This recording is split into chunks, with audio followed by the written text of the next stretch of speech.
We are learning chilling new details about Charlie Kirk's alleged assassin and what he allegedly did immediately following the shooting. Utah officials say the 22-year-old is under special watch and is refusing to cooperate with authorities. But people who knew him are fully cooperating. The FBI today saying it is looking into whether anyone in the crowd aided or abetted the suspect. And the FBI also revealing today that the suspect wrote a note penned before the shooting happened, saying he had the opportunity to kill Kirk and he was going to do it. The state of Utah is expected to charge him tomorrow with aggravated murder, as the Department of Justice is expected to file separate federal charges sometime today. This is Outnumbered. I'm Emily Campagno here with my co-hosts Harris Faulkner and Kaylee McEnany. And also joining us today, Kaylee McGee-White, Independent Women Features Editor-in-Chief and Fox News contributor, and David Webb, host of The David Webb Show on Sirius XM Patriot and Fox News contributor. Now let's go to Garrett Tenney, who is live outside of the Utah County Jail in Spanish Fork. Garrett.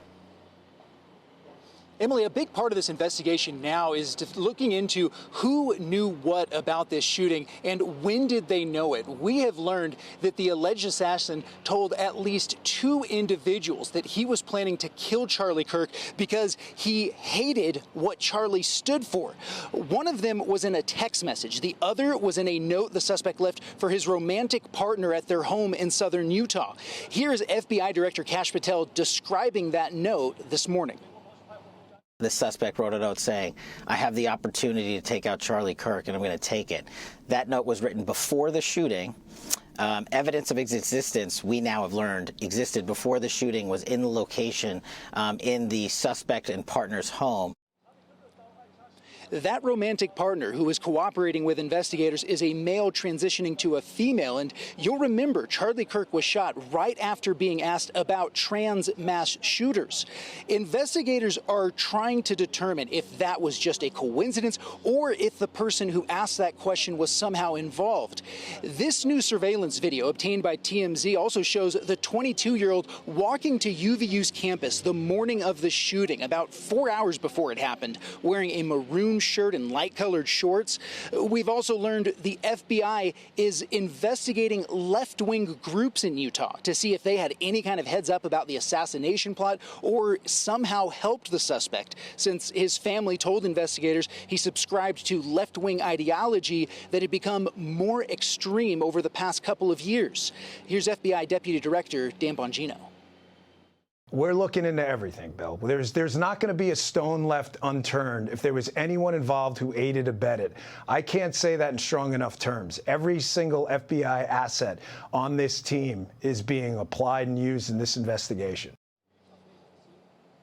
The alleged assassin will appear virtually for his hearing tomorrow, and we are told we will learn a lot more about this investigation ahead of that hearing when prosecutors formally file charges against him.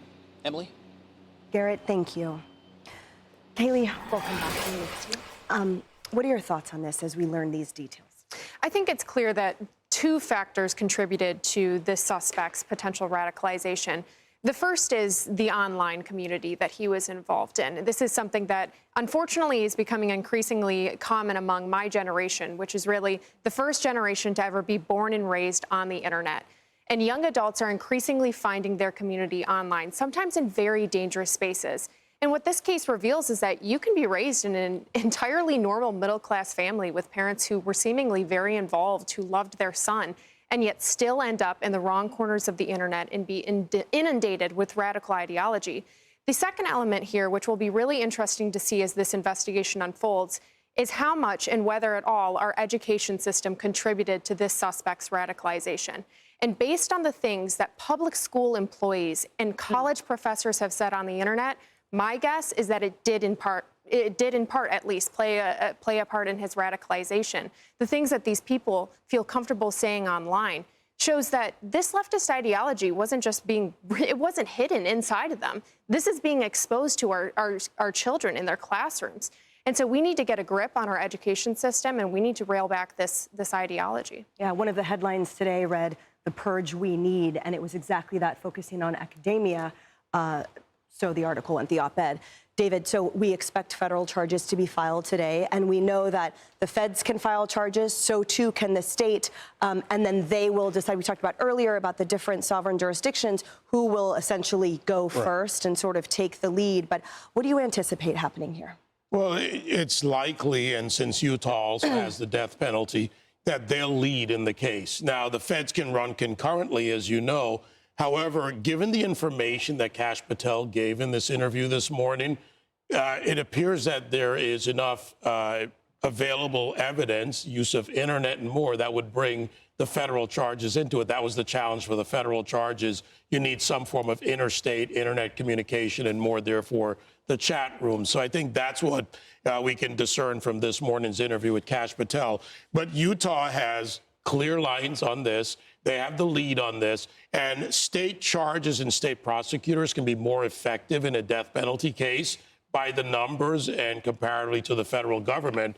It exists in both, but right now I think they have a strong case based on everything we know. And something we should also realize, we don't have all the facts, nor should they put them all out there. There's still an investigation underway, so they know more. We should not at this point, and that may play into the strength of the case. We'll see what happens tomorrow. They've already revealed the enhanced charges under Utah law, and they're pretty strong. And the investigation that David mentions, Harris, so as we noted earlier, the suspect is not cooperating at all, but that person's inner circle and those he interacted with are. So what is your takeaway from that? So I want to piggyback off of something you said, Kaylee. I think that there's always been some existence of people aren't like their parents and their family. They come out, they end up, criminals, whatever. They didn't do what they were raised to do. But you make an excellent point. Part of what's happening now is that there's an incubator for them. And that incubator is also an echo chamber. And what Kash Patel and Dan Bongino, are saying today is that they're looking at who was in the room with him on Discord. Who was in the digital room with this young man, and have we lost our ability to see something, say something? Are they complicit in any kind of way? Is there a federal charge of conspiracy? All of those things coming into play, but I look at it a little bit differently from 37,000 feet.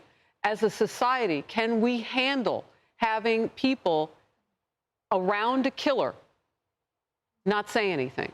Like, what kind of footprint really was there? I think it's an important part of the coverage, but it's an important part for us to know who we are and who's living among us, too. And what do we need to do with these young people? I say take every one of them and teach them to pray. I mean, you saw the tributes and the vigils over the weekend. There was so much heart healing in that. We have so much more to do with our loss of Charlie. But we have to outnumber them now to show them, and I love that because we're on Outnumbered, to show them that there are more of us who believe in goodness and in God.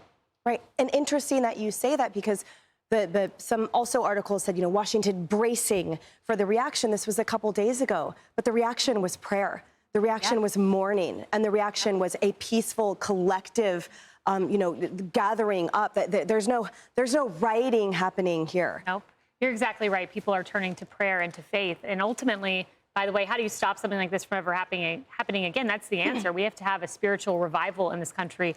The one Charlie Kirk called for on August 20th when he was on Fox and Friends. But the two questions I have, because that will take time to manifest in the hearts of the American people, are number one, we need to know exactly, to your point, Kaylee, how this individual became radicalized. We must have an answer. CNN is reporting he had a 4.0 GPA. He had gotten a scholarship. He came from a close-knit family. So how does someone go from that to assassinating an individual, this suspect? Number two, as we've been discussing, Harris mentioned this too, people articulate their threats beforehand. We see this in almost any school shooting. And one came to mind also on Discord was the Georgia school shooting that happened on Labor Day. That individual had articulated a threat online. Someone reported it. The FBI came to his house, and unfortunately there was no way to detain him, and he went on to commit that shooting. Another case, just want to point this last one out. This is ABC News. Discord detected, removed, and reported a user, which led to an arrest in a potential synagogue shooting. It was a 13-year-old individual, said he was going to do something on Discord. Discord reported it. They were able to get the guy charged at the state level. And that's how you stop a school shooting from happening. Those individuals went on to live their lives because someone had the courage to report. Discord had the courage to report. We need those individuals. You could save a life. Indeed. One quick note to go with what Kelly said, if I may. Beyond that, we have to imbue a sense of responsibility in people, that if you see something bad, hear something bad. Why did we lose that after 9/11? We need that. And What that's happened? something that's missing in these chat rooms. So what happened? That radicalization. My generation doesn't remember 9/11. They've grown up in an era of peace. And to Kaylee's first question about how this happened and how he was sucked into some of these online groups, I'll just say that, especially as a Gen Zer, with everyone's noses in their phones, it's very easy to feel invisible.